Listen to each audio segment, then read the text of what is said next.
ఒక్క నిమిషం ఆగు. నువ్వు గతంలో జరిగిన తప్పుల గురించి, రేపు ఏమవుతుందోననే భయం గురించి ఆలోచిస్తూ ఆ ఒత్తిడితో ఈరోజు చేయాల్సిన పనిని పాడు చేసుకుంటున్నావా? అయితే ఈ ఒక్క మాట విను. నీ మనసు ఇప్పుడే తేలికైపోతుంది. ఒక ప్రొఫెసర్ క్లాస్ రూంలోకి వచ్చి తన చేతిలో సగం నీళ్లున్న ఒక గాజు గ్లాసును పట్టుకుని నిలబడ్డాడు. స్టూడెంట్స్ అందరూ ప్రొఫెసర్, ఈ గ్లాస్ సగం ఖాళీగా ఉందా లేక సగం నిండుందా అని అడుగుతాడేమో అనుకున్నారు. కానీ ప్రొఫెసర్ చిరునవ్వుతో, స్టూడెంట్స్, నా చేతిలో ఉన్న ఈ నీటి గ్లాస్ బరువు ఎంతుండొచ్చు అని అడిగాడు. ఒక్కొక్కరు ఒక రకంగా చెప్పారు. 200 గ్రాములు ఉండొచ్చు, 300 గ్రాములు ఉండొచ్చు అని. అప్పుడు ప్రొఫెసర్ ఇలా అన్నాడు, ఈ గ్లాస్ అసలు బరువు ఎంత అనేది ముఖ్యం కాదు. నేను దీన్ని ఎంత సమయం పాటు పట్టుకుని నిలబడ్డాను అనేదే ముఖ్యం.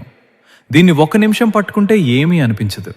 1 గంట పట్టుకుంటే నా చెయ్యి నొప్పి పుడుతుంది. అదే రోజంతా పట్టుకుని నిలబడితే నా చెయ్యి పక్షవాతం వచ్చినట్టు పడిపోయి విపరీతమైన నొప్పితో నేను కింద పడిపోతాను.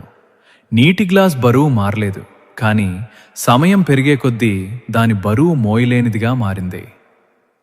మిత్రమా, నీ జీవితంలో ఉండే బాధలు, భయాలు, ఒత్తిళ్లు కూడా సరిగ్గా ఈ నీటి గ్లాస్ లాంటివే. వాటి గురించి 1 నిమిషం ఆలోచిస్తే ఏమీ కాదు, కానీ రోజంతా ఆ పాత గతాన్ని, ఓటములను, అవమానాలనే మనసులో పట్టుకుని కూర్చుంటే నీ మైండ్ పూర్తిగా బ్లాక్ అయిపోయి నువ్వు ఏ పని చేయలేకుండా డిప్రెషన్లోకి వెళ్ళిపోతావు. ఆ గాజు గ్లాస్ని కింద పడేయటం ఎంత ముఖ్యమో, నీ మనసులోని ఆ వ్యర్థమైన ఆలోచనలను పక్కన పెట్టడం కూడా అంతే ముఖ్యం. గతాన్ని